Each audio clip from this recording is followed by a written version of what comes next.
Di depan saya ada Poco F7 Pro, dan hari ini saya akan membahas unboxing, melihat sekilas perangkat ini, serta spesifikasinya. Jadi, mari kita langsung mulai saja sekarang. Ini adalah salah satu perangkat paling premium yang ditawarkan oleh Poco.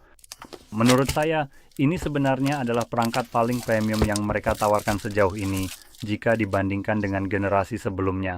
Untuk generasi ini ada juga versi Ultra dari ponsel ini. Tapi bagaimanapun juga, saat kita membukanya, kita langsung mendapatkan ponselnya. Ada beberapa informasi, jadi ini adalah flagship menggunakan prosesor Snapdragon 8 Gen 3. Nah, ini memang sebuah prosesor yang sangat hebat, akan tetapi menurut pendapat saya pribadi, sebuah ponsel flagship seharusnya menggunakan Snapdragon 8 Elite, bukan Snapdragon Gen 3. Gen 3 adalah generasi sebelumnya. Jadi itu akan baik-baik saja jika ponsel ini dirilis tahun lalu. Rasanya memang agak menyesatkan dan kurang tepat jika kita menyebut ponsel ini sebagai sebuah perangkat flagship utama di tahun 2025 yang akan datang, terutama karena pada kenyataannya sekarang ini adalah 8 Elite yang telah secara resmi menjadi model flagship utama dari perusahaan tersebut. Bagaimanapun juga, tanpa berlama-lama lagi, mari kita segera nyalakan ponselnya dan lihat apa saja yang ditawarkannya kepada kita. Oh, sudah menyala. Oke. Di sini kita hanya mendapatkan beberapa benda penyerap kelembapan. Lalu di sini kita mendapatkan sebuah kabel pengisian daya yang esensial, yaitu tipe C ke tipe A. Kemudian ada juga buku petunjuk penggunaan yang lengkap, dan sebuah casing pelindung yang sudah disediakan bersama perangkat ini. Casingnya berwarna abu-abu doff, hampir hitam pekat, yang menurut saya pribadi ini cukup bagus sekali. Casing silikon pada umumnya biasanya akan berubah menjadi kuning yang kurang sedap dipandang mata. Casing seperti ini tidak cenderung mengalami hal tersebut. Sekarang untuk ponselnya sendiri, desainnya cukup bagus. Bingkainya di sini terasa nyaman di tangan. Sangat mirip dengan yang dimiliki Samsung, hanya untuk memperlihatkan saja. Jadi kalian bisa lihat ini sangat-sangat mirip sekali. Samsung sedikit lebih tajam dari segi finishing, tapi secara keseluruhan rasanya cukup nyaman untuk digunakan sehari-hari. Nah, sekarang berbicara soal layar yang sangat penting, karena itu yang akan paling sering kamu lihat dan berinteraksi. Kita punya layar yang cukup besar, yaitu 6,67 inci dengan resolusi yang sangat tinggi, yaitu 424 x 3200 pixel. Ini adalah layar AMOLED, refresh rate 120 Hz, mendukung Dolby Vision, bersertifikat HDR Smooth Plus, dan kecerahan puncak hingga 3200 nits. Layar ini juga memiliki kerapatan 526 pixel per inci yang sangat tajam, lebih tajam dari kebanyakan ponsel, dengan rasio layar ke bodi sebesar 89,3% dan dilapisi Corning Gorilla Glass 7i. Jadi layar benar-benar kelas atas. Sekarang jika beralih ke kamera, melihat setup kamera ganda dan sensor utamanya 50 megapiksel dengan aperture f1.6, sensor wide 24 mm, ada kamera ultra wide 8 megapiksel dengan aperture f2.2. Nah, kamera yang ada di sini lebih sesuai dengan yang biasanya ditemukan pada perangkat kelas menengah, bukan flagship. Jadi ini adalah bagian dari ponsel yang agak mengecewakan. Sekarang, jika kita lihat sekilas, versi Ultra dari ponsel ini memiliki dua kamera utama 50 megapiksel, yaitu lensa wide dan lensa telefoto, serta kamera ultra wide 32 megapiksel. Jadi versi Ultra ini menutupi kekurangan kamera pada varian yang satu ini.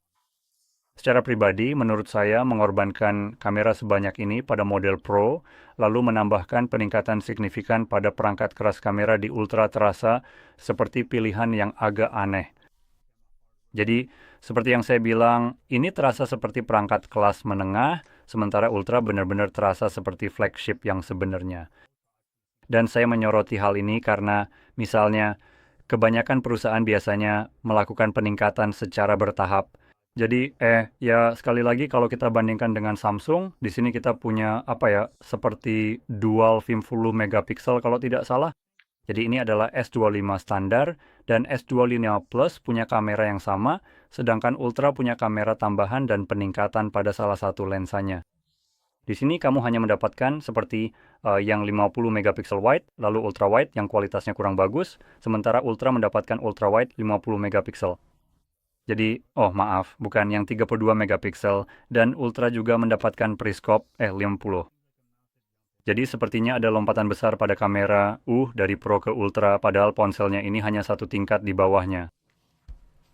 Sekarang untuk kamera selfie kita punya sensor wide 20 megapiksel di sini. Dan dengan kamera belakang, kamu bisa merekam video hingga 8K di 24 frame, dan 4K bisa sampai 60. 1080p juga bisa 60 fps dengan slow motion hingga 960 frame, dan 720p bisa slow motion sampai 1920 frame per detik. Jadi sekarang kita lanjut ke bagian internalnya.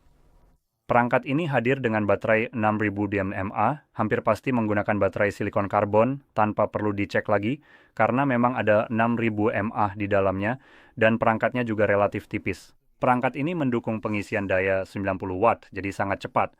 Sayangnya tidak ada fitur pengisian daya nirkabel. Perangkat ini ditenagai oleh Snapdragon 8 Gen 3, hadir dengan RAM 12 GB dan penyimpanan internal 256 GB, dengan opsi kedua yaitu 512 GB penyimpanan, kedua opsi menawarkan 12 GB RAM dan tipe penyimpanan UFS 4.1 tanpa slot penyimpanan tambahan. Dan sejujurnya itu sudah merangkum keseluruhan perangkat ini. Ini adalah perangkat yang cukup aneh menurut pandangan saya pribadi, karena perangkat ini memiliki prosesor yang cukup bagus dan mumpuni di dalamnya.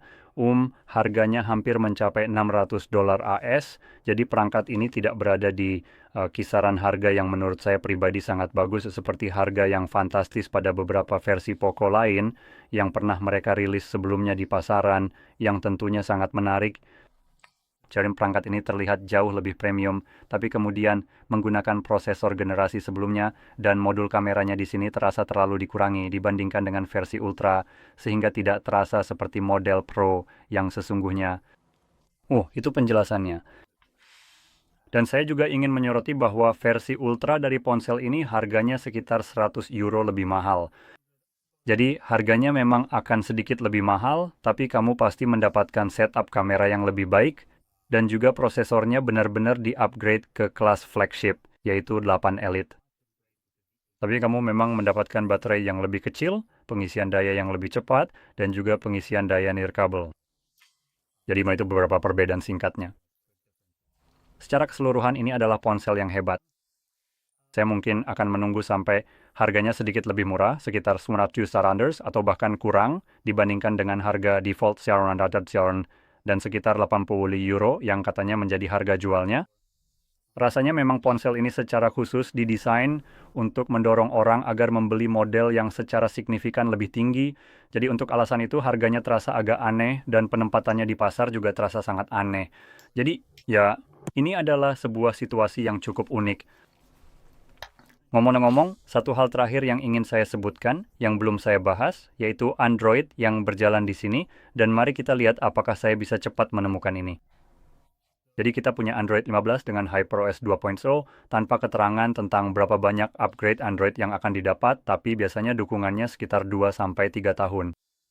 Jadi karena tidak ada keterangan, itulah yang saya harapkan di sini. Nah, dengan itu semua, semoga video ini bermanfaat untuk Anda. Dan jika iya, jangan lupa untuk tekan like, subscribe, dan terima kasih sudah menonton.